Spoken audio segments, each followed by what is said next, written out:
Like I can tell you, he messed out like 10.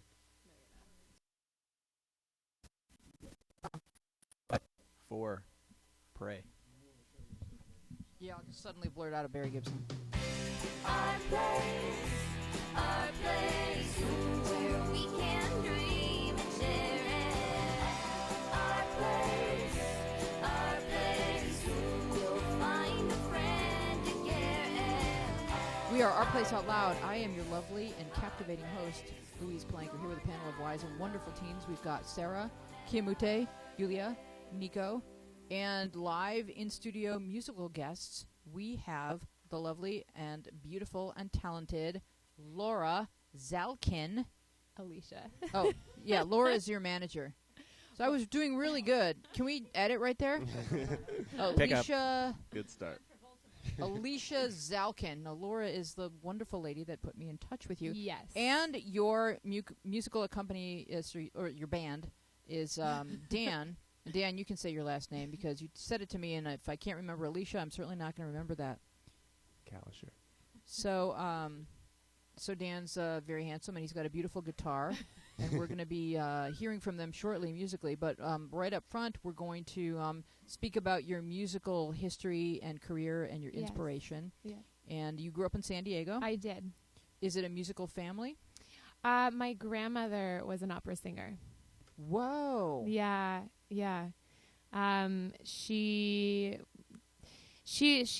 performed locally, and she was the youngest person to be admitted to the Vienna School of Music for opera, but she couldn't go because of the Holocaust. So she sort of lost that opportunity, but she was performing, locally in San Diego, and so I'm just she passed the torch down to me. Wow. So how old was she when she left Europe?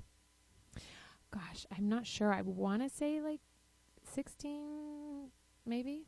So her family knew that they had to go. Oh yeah. They had to go. They had to leave. Because Vienna was that was tough. Yes. Nobody really made it. If you didn't leave when you needed to go, you were trapped. Exactly. So she's kind of heroic. She sort of gave up her music to save her life, and now she's passed it down to you. Yeah. I've got all the opportunity in the world, so. That's very beautiful. Yeah. So what kind of music did you grow up listening to? I listened to a lot of Carole King. She is my girl. Carole King is my girl crush. Yeah, mine too. Yeah. That Tapestry album is my all-time favorite ever. Yeah. I actually do a cover of Way Over Yonder on my EP. Oh. Yeah, which is my favorite song off that record by far. Oh, that's so I don't great. know why it just really resonates with me. You can just wail on it. It's just it's amazing. It's so beautiful. I listened to a lot of like the singer-songwriters of the 70s, and then like the big voices like Aretha Franklin and Celine Dion and Whitney Houston. I grew up with a big voice with my grandmother, and so I just gravitated towards those big soulful voices. So were you always out front singing Yes. as a kid? It was Yes. no nerves, just like, No. oh no, I'm supposed to sing. Oh yeah, definitely. Yeah. Very cool. So what was the first event that you actually remember being on stage and hearing people applaud or seeing their faces? I did a lot of musical theater growing up. I think it was my first show was Bye Bye Birdie, I think.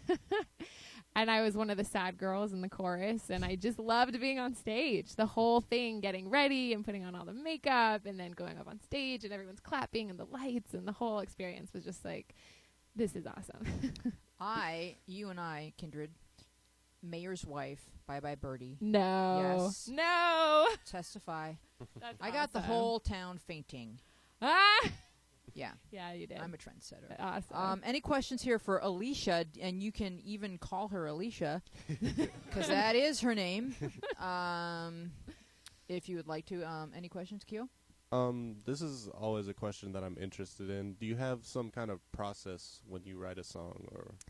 I feel like it's different every time. I mean, I love like this EP I wrote with a really good friend of mine, Mary Ruth Schuler, and we would start each session just having a conversation about something that was just present for us in that moment, and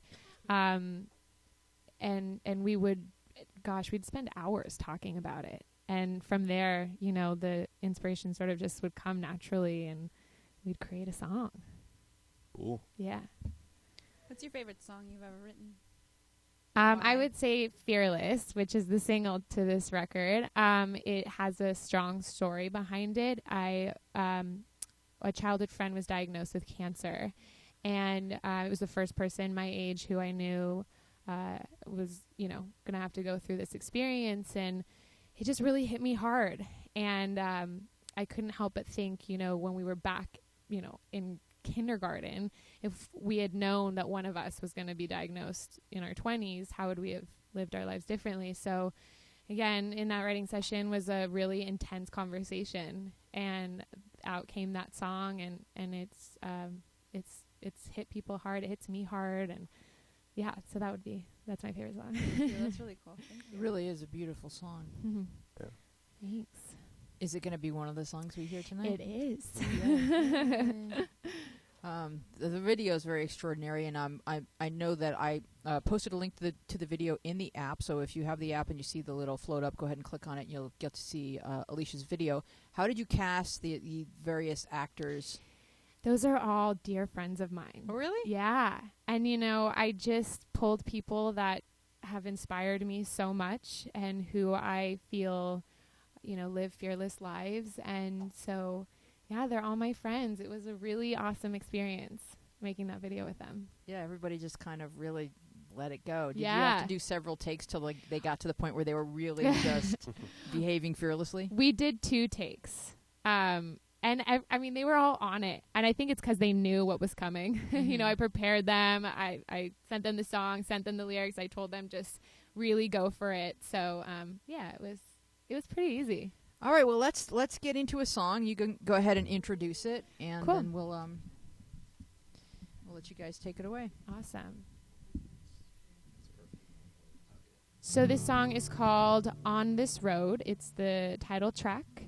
And we wrote it after or for a conference called the International Conference on Violence, Abuse, and Trauma. And the theme of the conference was about overcoming a journey with people and sort of getting to that other side and knowing that you're going to be okay. So this is On This Road.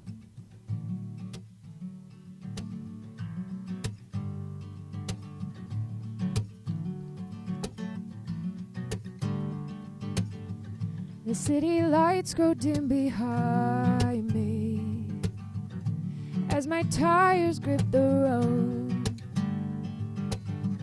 The sound of rubber on the pavement, the only friend I know. Speeding down an empty highway, I can't escape this fast enough. I find my tears and push the pedal to the floor and tell myself I'm headed towards so much more. I see a lonely sign against the midnight sky. I pull off for directions, and once I'm there, I realize I'm not alone. I'm not alone. I'm on this road, but I'm not alone.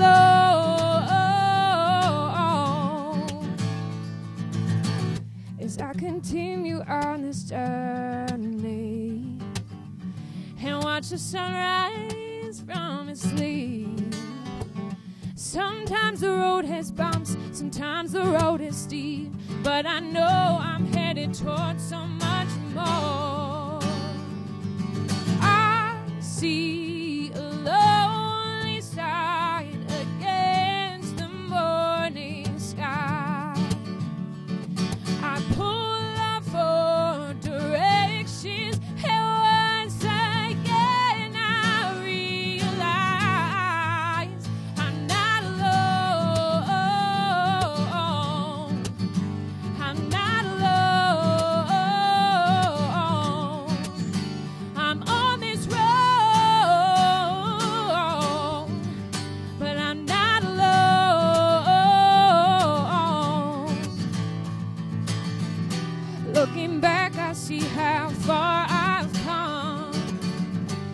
as I try to find my way. I used to think that I was on my own, but now I see no matter where I am, I'm home. I'm not alone. No, I'm on this road, but I'm not alone. I'm not alone. I'm on this road, but I'm not alone.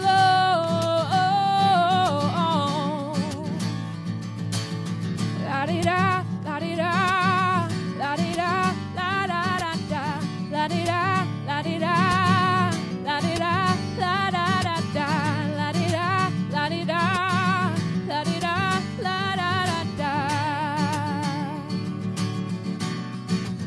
We're not alone. We're not alone. We're on this road, but we're not alone.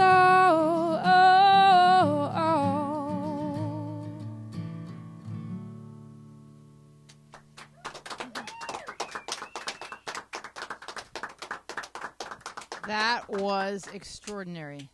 That was really special. Who is we? It says on this card that Howard wrote to me. Who is we? Who is we? My dear friend and co-writer, Mary Ruth Schuler. Yes. Yeah, we wrote the EP together. So if I were to be like really grammatical, I would say just by nature of the word we, you're not alone. So that's kind of an inclusive thought, right? Right. Right. Soon as you open with that word we, it's like, someone's with her. Someone's with her. But then you know what? I love that too, because you can feel alone even in a group of like, your little high school group or Yes. however, you can still feel alone, misunderstood, kind of outcasts or whatever. And then but there's a group just like you at every other high school. Absolutely. Yeah, so Yeah. I love the message, and you write really strong melodies. Oh, thank you. So it's just a real gift. Cool. I mean, because that's the kind of thing that is just lighters in the air. Right. Yeah, right? Yeah. So, any questions, you guys? Did you enjoy it? Yeah. What a powerhouse of a voice you've got. That was. Yeah, go ahead, Kyo. Well, I was wondering, for someone like growing up who's like you, what advice would you give to them if they're trying to go down the same road that you went down? I think I would just, tell them to trust themselves. Definitely. You're going to get a lot of different opinions, and it's really easy to get lost in what other people have to say. But to really trust yourself and know yourself and get to know yourself and believe in yourself and yeah, just do it. Well, I have a really good story for that.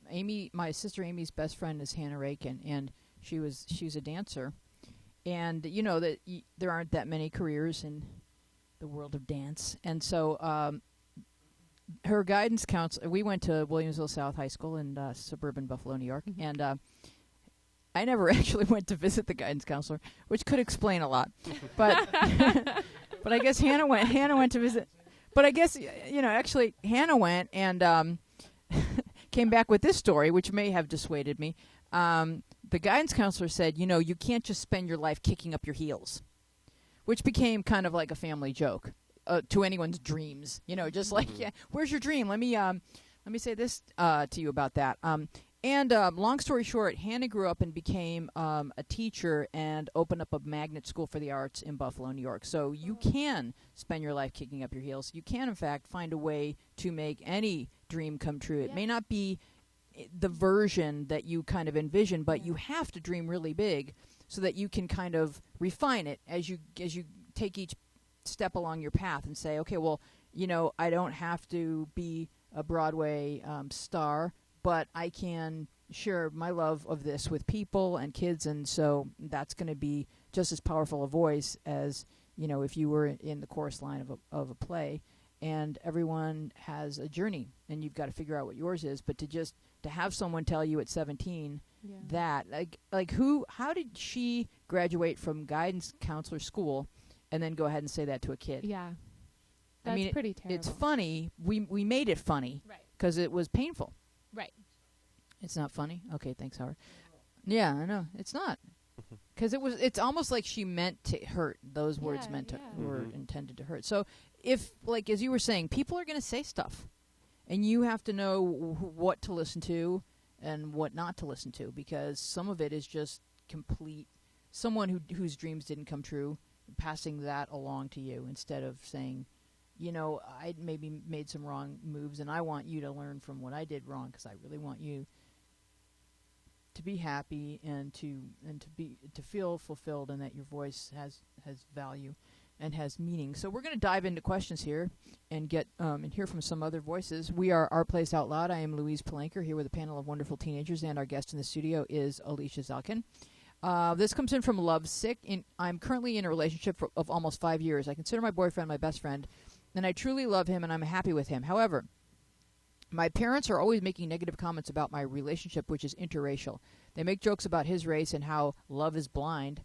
My dad also makes comments that my boyfriend seems like he is the manipulative type and talks to me in a rude way, but my dad never got to know my boyfriend. I have already told them that these comments hurt and that they need to respect my decision, but they still go back to saying things like this and telling me that I am making a mistake in sticking with the first guy I met.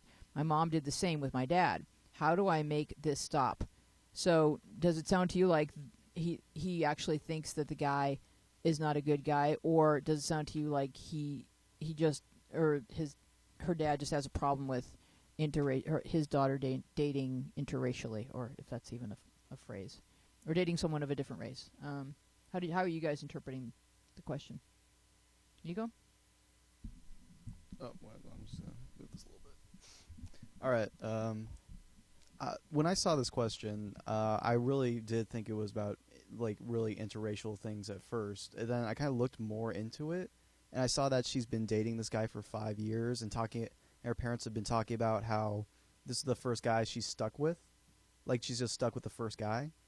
And I kind of did the same thing in my first relationship, where I went on for like 1 or 2 years with the girl, and my parents were constantly telling me you shouldn't just be with this one girl.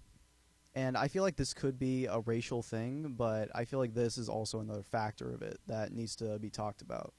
Well, if they did make the statement "love is blind," that is meant to be hurtful. That's like saying we don't think he's attractive or appealing, but I guess if you're in love with him, that's why you do. That's really what that sentence means, Keo. Yeah. If they're not trying to be hurtful, they definitely are being hurtful. I think they're trying to be hurtful because she's clearly told her parents that she doesn't like it. The advice I would give to her, it's kind of hard to change somebody's behavior when they're just kind of set in their ways like they seem to be.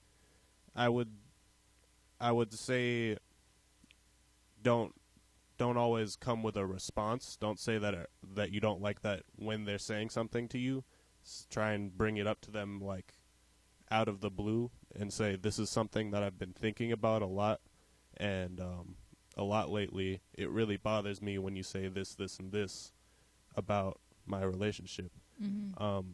It's kind of hard for me to exactly relate because my family kind of stays out of my business, but I imagine like being in that kind of situation, and you just, I mean, it's not, you can't just not care because they're your parents and they're around you all the time. Mm-hmm. So it's a really tough situation. It's hard to.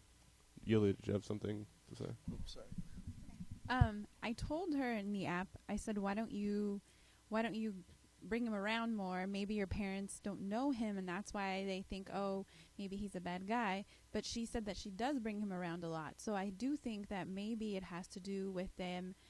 They have an issue with the race, because kind of the advice that I gave her, she already did it before, and it's not working. So and it's really hard to make your parents change, especially if you live with them. It's really, really hard.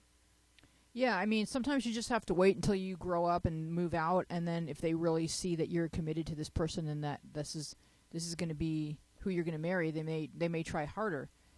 When the one thing that seems to have the biggest impact is having starting a family, because then that means that your parents would not have knowledge of their grandchild, and grandchildren melt hearts.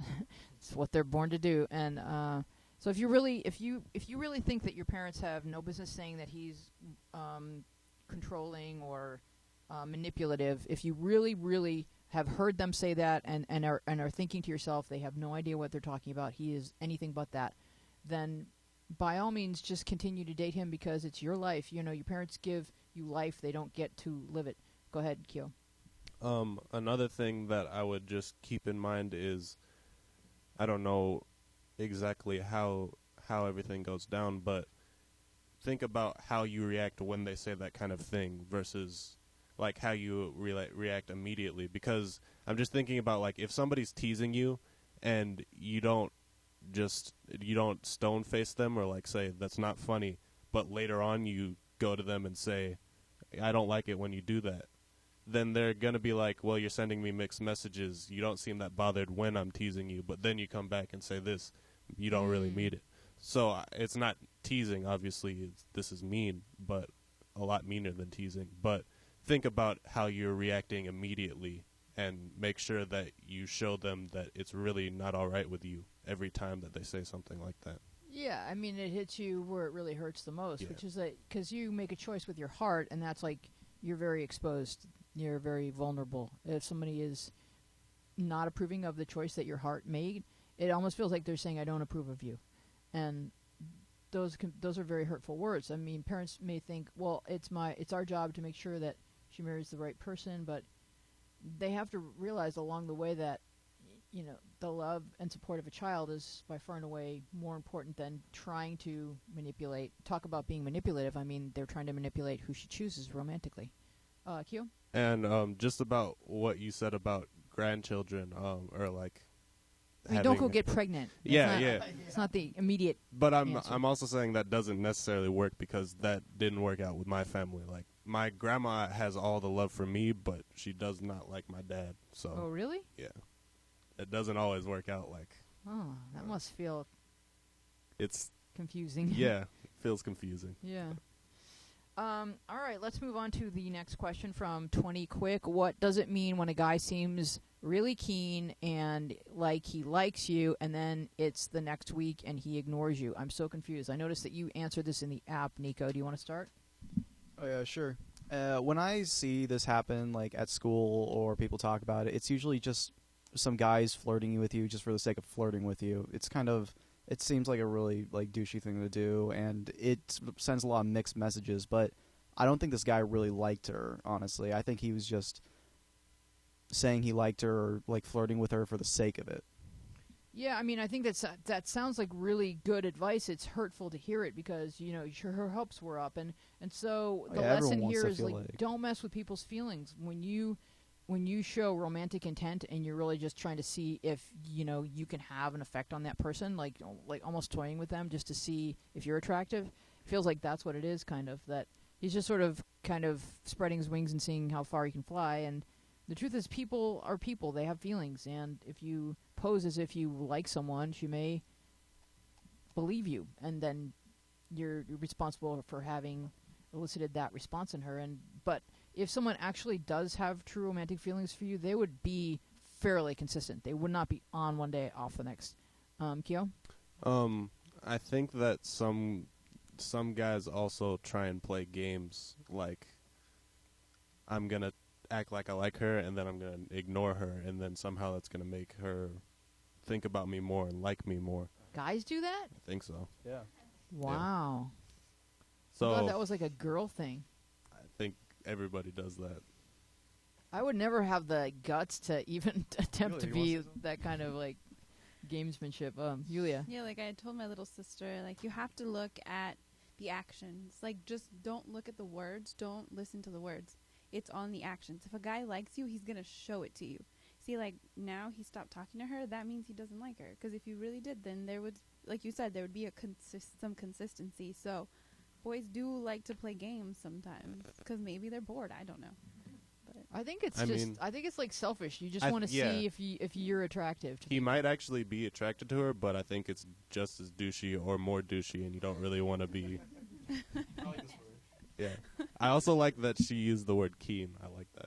Like, I'm keen. I know that means they're probably from England. Yeah. We sometimes get kids who use really great words because they're from England or Australia. Did you learn all the Australian words, Jolene? You've been down there so much. Is keen an Australian word? Oh, all right. She's too tired right now from being in Australia. Australia. 888-531-7171 is the number. Please give us a call. We would love to hear from you. And when you do call, either have a question for the panel or be able to weigh in on what we've been discussing because we would love to hear your thoughts. This question comes in from Damien. Made fun of. Sometimes kids just ask. They start their questions like role play. Made fun of because of where I got my tattoo. I got my first tattoo a couple weeks ago, and everyone is calling me an idiot, etc., behind my back because of where I got it. I am not regretting it, but was wondering why people make a big deal about it. So I can't tell if they're making fun of like the location on his body or the geographic location where the tattoo was applied. And if it's a location on his body, where do you think on his body it would be that people would be making fun of? This is such a mysteriously interesting question. Nico. Like if this guy like got it on his ankle or like a tramp stamp or something, I would He got a boy with a tramp stamp. exactly. I would probably make fun of him too. But It'd be so hard not to. but usually when I talk with people, there's a really negative like idea of people with tattoos, That's and because you go to a Catholic school. not just when I go to the Catholic school, Weezy. That's not my entire life. People at Catholic school are like, ooh, tattoos. That's not my entire character. Weezy. Needles, ick. Is that how Catholic people are? Jesus didn't have any tattoos. Ew, I thought Jewish people were tattoos. worse on tattoos than Catholic people. In the Jewish religion, there's like technically, I actually haven't seen this in the Bible, so I don't know where it comes from. But that you're not that at least Thou shalt not get or raped. this is like some propaganda that Jewish parents tell their kids. You're not going to be able to be buried in a Jewish cemetery. Oh, do you know? I actually think I do know. Okay, And Dan. Actually, I believe that it comes from the story of Cain and Abel. All right. That when, I think Cain murdered Abel. Oh yeah, you God marked him. him with like a permanent mark. Really? That's why Jews aren't allowed to have tattoos. You're good at Bible stuff. I just have a good memory. That's really, really good. And I'm Jewish. So Okay, so I have a Cain and Abel question then I for don't you. know if I can answer it. All right, so this is a really important question because it's. I mean, maybe I need to read the Bible and maybe it's addressed. But if Cain murdered Abel, then who had babies and then with who? Well, this is Cain and Abel, not Adam and Eve. I know. So does This that mean is- that like Cain then had to make babies with Eve? Like who was there left to make I babies? don't think this was at the same time, biblically. There was another brother. There's a bit of a time. So gap there's between the Seth, two and of them. then who is Seth making babies with? Because there's only Eve so far. It's either Rebecca, The whole Rachel, story Sarah, is just Deborah, a really. I don't know. I wish there had been a helpline I don't know. for Adam and Eve. Good Because this was a question. dysfunctional family. I'm there not was the a right lot of person to abuse. ask, really. I just happen to know that one. I'm not even sure if Cain killed Abel or if Abel killed Cain. I think it's Cain. I think Cain killed him. I think Cain. It's a I more never trusted evil-sounding that name. dude. That dude. Yeah, they don't call it raising Abel, as Matt said. Good one, Matt. Matt Sigmund, everybody. Hey, Matt. You know what? You put that on Facebook, and Iceman will have something for you. We got off track. Oh, the phone. The tattoo thing. phone. Oh, that tattoo story. I wonder where that guy got a tattoo. Hello, who's calling our place? Hello. Oh, hello. Who have we? It's me. Mrs. Jordan Chris Colfer? Yes. Did you want to weigh in on the question about where someone might get a tattoo that would elicit teasing? Well, both on the body and the geographic way. Right.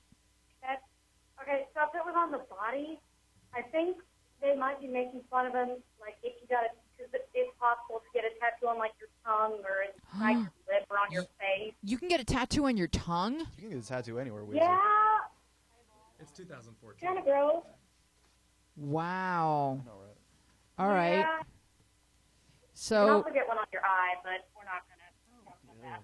oh, Okay. These are mental images that I'm not going to be able to scrub from my brain. Got to be real careful getting that one. Yeah. My apologies. No, you're good. But so what should he do now? I mean, let's just talk about what is, because he's got the tattoo, and I think people will get used to it, and it's going to become yesterday's news. And if he just says, look, it happened, bad decision, but people don't make a big deal about this kind of stuff forever. It's like kind of like today's headline, and then people get used to it. So I think you just kind of throw your shoulders back and just say, because Jake's thing is to always say, and your point is, because he already knows where he got the tattoo. You're not telling him anything. Just act like you own it. Like, yes. What else? Maybe they're just jealous because he had the courage to do it. Well, that could be. But I also think if you stop talking about it, they'll stop talking about it. And unless, you want to think about getting it removed, which I've heard is like 10 times as expensive as getting a tattoo. Keo? I think the best way to deal with someone making fun of you for anything is to not give them a reaction, because the reason they're making fun of you is to get a reaction. Yeah. And nobody really wants to feel like a bully. And so if you just feel like, if you respond in a way like you're not enjoying the jokes that they're making, then they're going to be like, oh, I don't want to actually hurt this person. I was just kidding around. I'll stop doing that. Yeah, because what happens is, like, there's a small group of people, right? And it's like every day is every day, and then the next day is the next day. And then all of a sudden there's something new, like, oh, a change of scenery, a tattoo. That's the thing they're going to talk about until they're used to seeing it. So you just kind of have to ride it out, and that wave will pass and another wave will come in. But, what we can talk about is, like, really think about permanent things like tattoos. Like, is this really a good idea? Are you going to want this a year from now, 10 years from now, 20 years from now? And I know that kids never want to think about 20 years from now. They don't even want to think about next week, really. But, like, getting a tattoo is really like saying, I'm going to wear these pants forever. You don't get to put the tattoo in the closet on a hanger. Who had a point to make?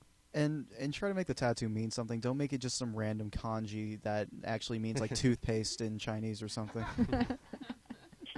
But that's just because it looks cool. When have you seen my tattoo? Did I show it to you? Wait, what? Because it's in a really embarrassing place. Our place. Our place. Yeah, I got I an mean, our place tattoo. hopefully it's not of an ice cream cone on your face, but like. Oh no! If I were to get a tattoo, gosh, I mean, we could think of that for the end of the show. Like, if I were to get a tattoo, what it would be of, like, because I would make mine probably like ironic and hilarious. But we are Our Place Out Loud. Give us a call. Thank you for calling, Mrs. Jordan Chris Colfer. We are at 888-531-7171. We're here with Sarah Kimute, Yulia, Nico, and of course in the studio as our guests we have Alicia and Dan. Who, P.S. if they look cute and romantic, it's because they actually are a couple. And people like when people see me with my husband, they just like almost like before we finish saying our names, they say, "How did you meet?" Like that just seems to be everyone wants to sort of like watch a little romantic movie of your life. So, how did you meet? Well, I needed a guitar player for a gig. So you married one? No, God, we're not married. I don't know your name or your marital status. We need to be friends on Facebook. So, two of the guitar players that I know and usually use couldn't do the gig, so one referred me to Dan, and I texted him and asked if he was available for the gig, and he said yes. And so he came over and we rehearsed and we talked for like hours that night, and it just kind of evolved from there. Serendipitous. Yeah. That does make you feel like things happen for a reason, right? Yes. Yes. Dan, would you like to give anything to add, Dan? What do you want to know? Did she tell it accurately? Yeah. Yeah, it was pretty accurate. I liked her immediately, and started, just like bothering her to hang out all the time, and then finally had the courage to ask her out. She said no the first time. Why? So cute. I don't know. The second time, she said yes. So I didn't give up. In your guys' experience, do you believe that guys fall in love at first sight more easily than girls? Like for girls, it has to be more than just what the guy looks like. It has to be like who he is, and guys are very kind of like visual. Like what's your experience with that? That's a really good question. That is a good question. I mean, at least in my experience, yes, I need to know so much more about the person. It's not just a physical thing for me. If we're gonna go down that route, Right. Yeah. and you know, I had been in a really difficult relationship that sort of traumatized me for a long time, and you know, so it was a slow process for me. Yeah, you had to, and I he had was to warm up to it, you know. and he was going at your pace. Like he was reading it. Yeah. and- Yeah, and he that's- did a really good job at that, which is probably why this Yeah. turned out the way it has. And you know what, guys? That's so important. Just to read the person that you know. Just it's not all about you. It's about figuring out what would be the way to approach this particular person in anything in life, whether it's a relationship, a romantic relationship, or any kind of encounter. It's not just about you. Like, you know, I tell kids when they come barging into a room talking. When you entered this room, there was a conversation, and so if you had stood in the doorway and listened, and then kind of knocked and said, "Hey, when you get a moment," like these are like little workplace tips.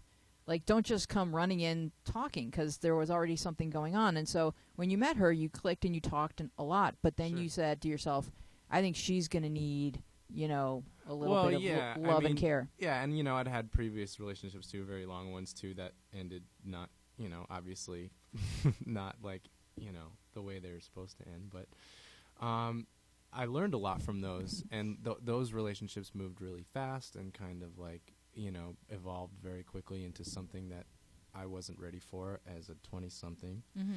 You know, so then when I met her and realized, like, wow, she's really great, you know, I really made a conscious effort to take my time and to give her space and to listen to her cues and to make sure, you know, that I was doing this the right way, because I wanted this to happen, and I knew that it wouldn't if I had done it any other way Right. than the way that I did it.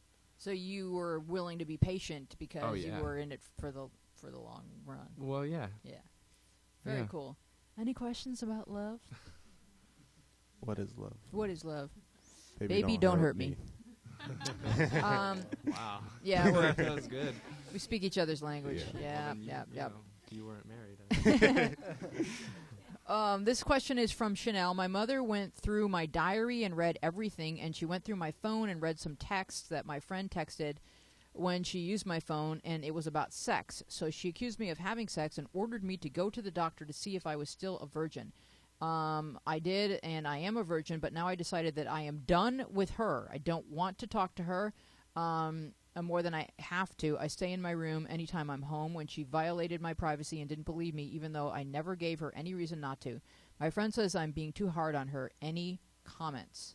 So this is kind of an interesting one, because it kind of gets into, like, what rights do parents have when you're below the age of 18? Do they have the right to march you into a doctor's office to determine your virginity? Like, what do you guys feel? Because I would be easy to convince on either side of this. Do you have any thoughts, Alicia? You know, it's hard for me to say. My parents really gave me my space, which was awesome. Had they invaded my privacy, I probably would have responded the way that is Chanel. Mm-hmm. Yeah, that she responded. Right. I think it's really important. I mean, there is a fine line, because, you know, you want to make sure that your child is being safe and is okay. But at the same time, they do need that privacy to just, you know, to... Like, what if the Explore, mom yeah. had said, you know, let's have a conversation? I mean, wouldn't that have been more That's- valuable than a visit yes. to the gynecologist? Absolutely, no question. I would definitely say, and my parents were also very good about that. They would sit me down and we would have a conversation about it before it exploded and everyone's angry and all that sort of situation. It's like, you don't happens. have to sell her to some guy with some lambs, you know. Right. You- Yeah, that's she's pretty, still a person, whether that's or not pretty she's out had- of line. Yeah. You know, but at the same time, I mean, I've never been a parent, so I don't know, but she just was concerned about her daughter. Right, but I don't know. The response seems to be Yeah. like kind of driving a agree. wedge. Yes. Q. Yeah, I would agree that it wasn't the correct response. She should have been more open with, like, tried to talk to your kid and tried to actually listen to what she had to say. I think that I don't think you're actually done with your mom. Like, you're obviously upset right now. I don't think that's going to last forever. I hope not, because your mom is a very important person in your life. So if you're not going to have any connection with her, then that's going to be kind of sad. I think what I would do if this happened to me, I would talk to my mom and say, this is what you should have done, or this is what I think you should have done, and then try to have a conversation about that and see what each of you say. But I would say wait until you're less angry, because right Yeah, now it really yeah. could devolve very quickly into an argument. Or you may want to sort of compose a note and just say, I know that you were coming from a place of fear and panic. And love. And love. Yeah, I mean, it starts with love, obviously, but it sounds like Mom went into like just a stone cold panic and was thinking, I've lost control. And whenever we feel the fear of losing control, sometimes people can have a panic attack. And then if Mom spent several nights not sleeping and thought, the only thing that won't give me peace of mind is taking my daughter to the doctor to see whether or not she's sexually active, like, then she was just thinking about herself, like, what I need. Mm-hmm. I need to have this knowledge. And no, what you need is a relationship with your daughter, and that's more important than whether or not she's had sex. So I think Alicia said it right. I would feel definitely really angry at my mom. But you need to, at some point within a week or so, repair your relationship with your mom and know that she was behaving out of her love for you and her sort of natural instinct to protect you against anything, and that felt like the thing to do, even though it was not the thing to do. We are at 888-531-7171. We are Our Place Out Loud. I am Louise Palanker, here with a panel of wonderful teens, and our guest in the studio is Alicia Zalkin, who's going to sing for us again at the end. And this girl is woman. She's a girl/woman. She's talented. This is what talent looks and sounds like, everybody. Nico, would you like to read the question from This Much of Jamie Foxx? That was all kind of like together, and I separated it so that we could, because it took me like about 10 minutes to decipher the screen name. This much of Jamie Foxx. Yeah, that go was ahead and read that one. All right. I'm dating a girl whose parents are really homophobic. We've been together nearly 10 months, and we've been through so much together. We never get to see each other, and it's hard. But we get through. But I recently had a friend confide in me that she's struggling with her sexuality. I want to be a safe place for her where she could try to figure out that side of herself. A place where she can figure out what she feels without judgment. So we cuddle, and she lets out her feelings, and it's more than a friendship in ways, but not really. There hasn't been any kissing or anything like that. But I don't know what I'm doing. I feel like I'm playing with fire. I don't feel guilty, but maybe I should. Am I cheating on my girlfriend? I think she does feel guilty, Yeah. and I think just kind of like bonding over that you're both gay and that maybe you haven't come out fully is giving you sort of an excuse to cuddle with another person. But whatever the mitigating factors in both of your lives are that make your childhoods challenging, this one is that you're both lesbians. It doesn't mean that you can cheat on your girlfriend because your comfort. Like, let's say your friend's house burned down, you don't cuddle with that person. You just be a really good and understanding friend. But this girl that you're cuddling with, she could be falling in love with you. So that's where you are, and you are correct when you said that you're playing with fire, because it's someone else's emotions that are at stake here. Go ahead, Keo. Also, it doesn't sound like the girlfriend knows, right? That No. they're doing this. No, once you put the word cuddle in your story, I'm like, a line has been crossed. I'm wondering why she mentioned the first part, and is she asking for help for the first part, or does that have anything to do with? I think she was just kind of blurting out her whole story. Like, she actually may need to be beloved and supported too. Go ahead, Dan. I was going to say, I think maybe she's, because the next sentence is together nearly 10 months, we've been through so much, never get to see each other, and it's hard. She it sounds like she might be trying to convince herself that she's got strikes against her in her current relationship. That's what I was thinking. That she's got homophobic parents, and she never gets to see her, and it's really hard, and she's maybe starting to feel something for this other person, and she's trying to maybe convince herself that she should not be in her current relationship. Like even later on, she starts debating herself when she's saying it's not really more of a friendship, but it kind of is. Yeah. She's really Yeah. like flip-flopping on this, and I feel like a part of hers. I feel like she's seriously struggling with this, obviously. Right, Yeah. and I think like step one would be, let's kind of eliminate from this. In order to solve a problem, you have to like put it into its component parts. So the component part that we need to address is whether or not you should be cuddling with this other girl, and whether or not you should still be dating the girl that you're dating. Right. And then we can address what to do about your parents, because it's a separate problem. Did you have something, Alicia? Yeah, I would definitely agree with you. I think that while she might not be kissing her, she's emotionally cheating on the girlfriend. Mhm. And that's just as bad as physically cheating. So I think she needs to sort of deal with what's going on with her emotions, you know, Right. with this current relationship that she's in, and get clear on that, and then sort of navigate from there.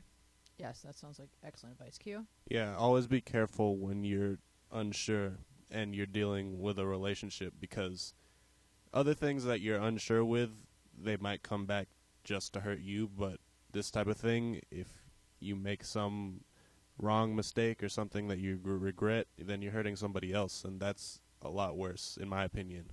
And you'll feel like the bad guy, and that's a terrible feeling. Yeah, you want to be able to look back on the choices that you made and feel good that you were doing things with good intentions. Yeah.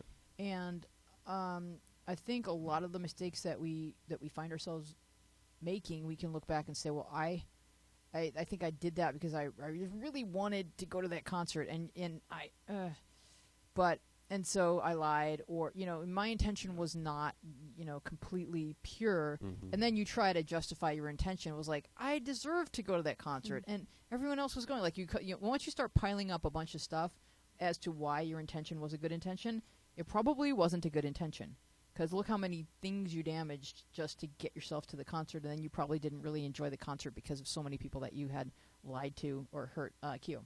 So, what do you think she should do because she's already, like, I feel like if she distances herself from this friend of hers, this friend is already probably has feelings for her. Like, what should she do in this situation? It feels like she's kind of trapped herself to be close to this friend, but, like... Well, I think she should be single right now. So she should whenever you feel yourself torn between two people, you should be single. Yeah. Because only when you're alone can you really figure out what you want. Who are you missing the most? Who do you picture yourself telling a story to? Who do you feel like picking up the phone and calling? Like, do we have a phone call? Hello, Jordan. Hi. How is Hi. everybody? Everybody, this is Jordan Zaslow, and she has a column in the app called Jordan's Corner. What did we name it? I think, yeah, Jordan's Corner. Yeah, if we didn't name it that, let's change the name to that. It's really good. Okay, cool. So Jordan is a That's what it writer, is. and she's in New York having her New York adventure. Are you still working on your Broadway play? I am. Can you It's give- not just- a Broadway play, but it's a musical that maybe one day could grace the Broadway stages. But for now, I'm going to do it as a short film. Oh, okay. So that's what we're going for these days. So catch us up. You're writing songs with these two guys. Yes, I'm writing and I'm working with a composer on the music, and I'm writing the book for the play or for the story and everything like that. And I'm also freelance writing, and I'm living in New York and enjoying myself. It's a lot of fun here. And tell us the site that you're freelance writing for. I checked it out. It seems really cool. Is it Glass Ceiling? It's called glassceiling.com, and it's going to be something that I think especially the female audience will appreciate, because it's all about like the female experience in the workplace, and all of the obstacles that we're still overcoming. So and I'm interviewing some really, really impressive women for the site, and you can check it out. I think it'll be up by the end of the week. Oh, cool. So you're doing interviews and then writing your pieces around those interviews? Yeah. Excellent. Yeah. And now that's my job for them. And that sounds really, really, really interesting. Does anyone have any questions for Jordan, who is off in New York making her dreams come true? Or, Jordan, were you listening to the show thus far? I wasn't able to. I'm actually not home, but I can be caught up. If you Okay, guys wanna because catch here's the me up thing. Really quick. I'm going to cast the lead in your musical. Okay, cool. Her name's Alicia Zalkin, and she will be playing the lead role. I've made an executive decision. Yeah, Cool. Alicia. Well, yeah, watch the show back or just Google Alicia Zalkin. She's got an EP dropping today. And what's the name of your Wow. EP? It's called On This Road. And this girl can sing. Jordan's also Wow, amazing. that's amazing. Cool. Yeah. So you guys will collaborate. Maybe you'll write some songs together. Cool. I would love to. Yeah. Any other That's questions? awesome. Do you write your own music? Yes. That's amazing. What Yeah. instrument do you play? I'm a singer, but I play or I write on guitar or piano. Wow, she's that's amazing. Good she for is- you. That's so cool. I can't wait to hear it. Yeah, she's here with her boyfriend Dan, and he's been accompanying her on guitar. And she did a song at the top of the show, and it was just extraordinary. Oh my God! I'm sorry I missed it. That sounds amazing. Well, I'm going to put it up on the YouTube. It's on YouTube already if you Good. want to see it. Oh, it's already on YouTube? Yes, of Wow, course. Yulia. You're like On a it. time traveler. So how That is awesome. so are you really enjoying New York, Jordan? Yeah, I love it. It's the best city in the world. There's so much to do. Even if you're bored, you can just go outside and people watch, and you won't be bored anymore. There's so much fun to be had out here. Where are you living? I'm living in Midtown East, Awesome. which is a very energetic part of town. So I'm lucky. Yes. I used to live in New York. Oh yeah. Yes, and I miss Awesome. it. Where did you live? I lived on the Upper East Side in Greenwich Village and in Stuyvesant Town. Awesome. All over. Well, Jordan, you got to call my brother because he's on Midtown West, 48th near 9th. We'll talk later after the show. But thank you so much for calling in. Craig Palanker, he's on Cool. Facebook. I love All right, you. Well, have a great rest of the show, everyone. And I can't wait to listen to your music. I'm going to listen to it as soon as I can. Okay, Please do. excellent. Love you, Jordan. All right. Talk to you guys later. All right, bye-bye. Okay, so Jack Jess writes, I have a girlfriend that I've been with for 11 months, and I love her, but she lives away from me, and I only get to see her for 1 hour a week if I'm lucky, and that's when she's playing netball. We talk a bit on the internet, but I also have a friend who I like a little bit, and everyone at school thinks we should go out and are perfect for each other, but I don't love her whereas I love my girlfriend, and I have spent the last 5 months trying to get her to go out with my other best friend. We are so close that he's like a brother to me. But now they are together, and they are an amazing couple, and now I realize that I have made a massive mistake, but I don't want to hurt my girlfriend or break up with her, but unless she moves schools, I can't see her much more, whereas I see my best friend every day. I just need some advice. So the thing that I don't get is that he says he doesn't like this other girl as much as he likes his girlfriend, but he seems to just be jealous because his plans worked. She's happy with another guy, and sometimes even though you kind of know logically that wasn't the right girlfriend for you, it just hurts to see her happy. Well, what's going on here? I know, Nico, you answered the question in the app, but this is a complicated, like, kind of swirling teen emotional scenario that's pretty common, but this one is kind of specific. Yeah, there was like some different ways I tried to go about answering the question. Like, first of all, your girlfriend currently, you've been together for 11 months, but you can only see her 1 hour a week. That is criminal. And unless you're able to, like, why am I holding this up to my ear? Unless you're able to see her, like, a lot more a week in the near future, I don't think this relationship's going to last. So that's a completely separate thing from, like, the second section. And this other girl that he's talking about, there's nothing he can do at this point. I mean, he got her with his best friend, and they're amazingly happy as he describes it. So let's go over every situation. Like, let's see. You want to take her away from him? You're gonna hurt your best friend, and what? You get this girlfriend for a few months, but you lose like one of your best friends. And then let's say you go after her when they break up. I mean, this is probably gonna be a long time from now, from the way he describes it. And even further than that, sorry, Keo, I'll get to you in a sec.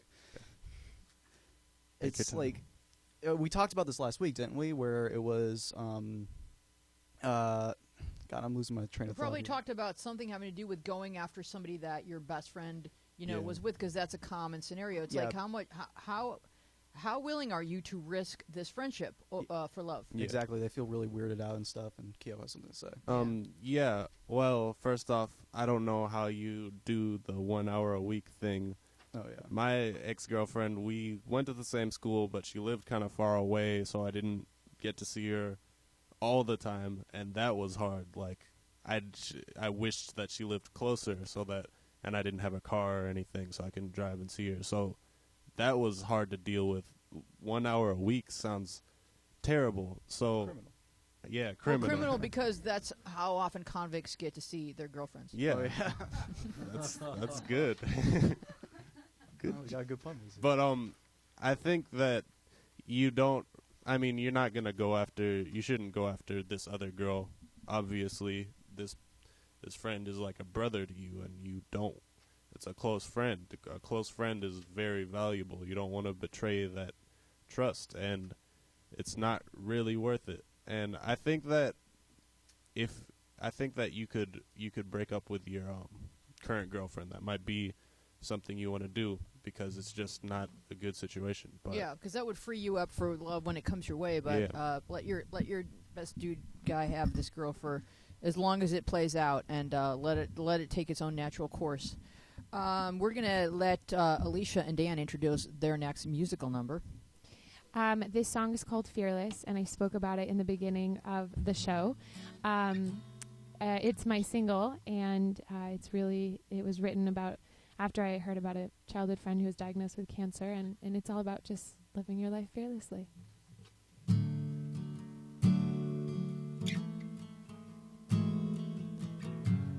Living in a moment your eyes can't see. You're miles ahead of where you should be. But what would you do if you only knew? The doctors would say you have just a few days. Would you climb in your bed, throw the sheets past your head? Or would you say, I got nothing to lose, nothing to prove, I'll let go and be fearless. I won't run and hide, I'll look this in the eye and be fearless.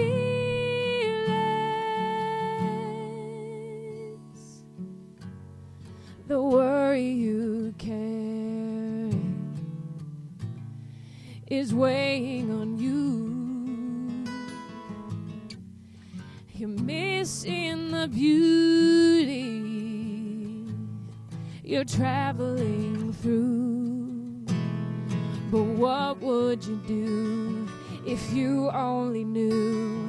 The doctors would say you have just a few days. Would you climb in your bed, throw the sheets past your head?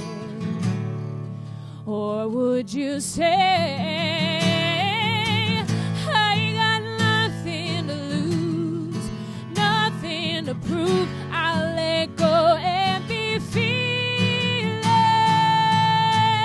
I won't run and hide, I'll look this in the eye and be fearless.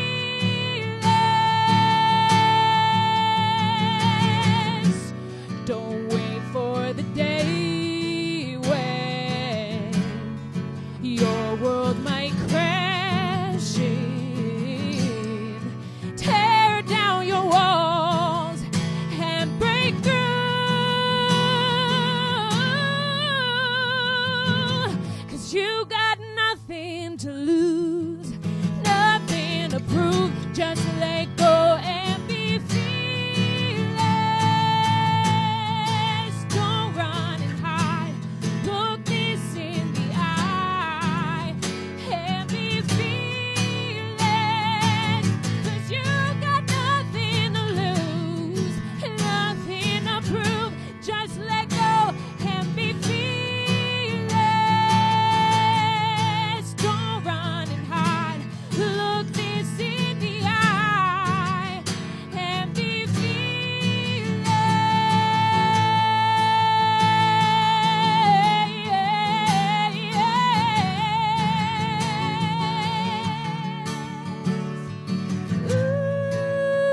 more Play This Out Loud. Thank you, Alicia Zalkin. Thank you, Dan. Thank you, panel. We will see you next week. Bye-bye, everybody.